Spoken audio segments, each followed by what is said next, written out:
If I was to give you £500 million of equity, who are the people, what property, in which place would you look to deploy that capital?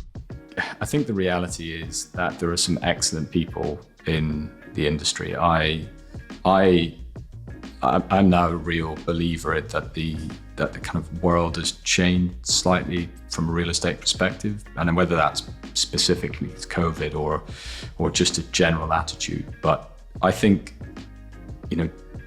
best in class space, ESG credentials, great proper prime grade A kit is where you are going to make money in real estate over the next cycle. You can't produce secondary assets or secondary quality and expect to be profitable or make money. So I think best in class is absolutely where it is, and I think the development of assets is certainly where I think people will be able to ensure profitability and make money, because that's where the investment world is going to want to be. There, all of the investment funds have changing criteria in a sort of an ever sort of more discerning sort of capital pool that that wants ESG credentials. They want best in class. They want all of these boxes to be ticked as part of their investment due diligence, and I think that is a thing, and that's not going to change, and it's not going away. So again, it's very basically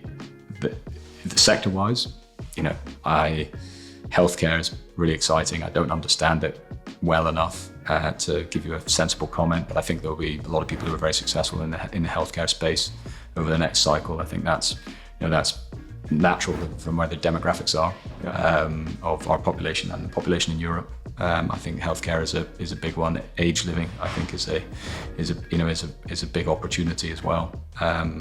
So I think outside of sheds, outside of sort of students and beds, it's meds, I guess, and healthcare, and that's really where I think the opportunities are.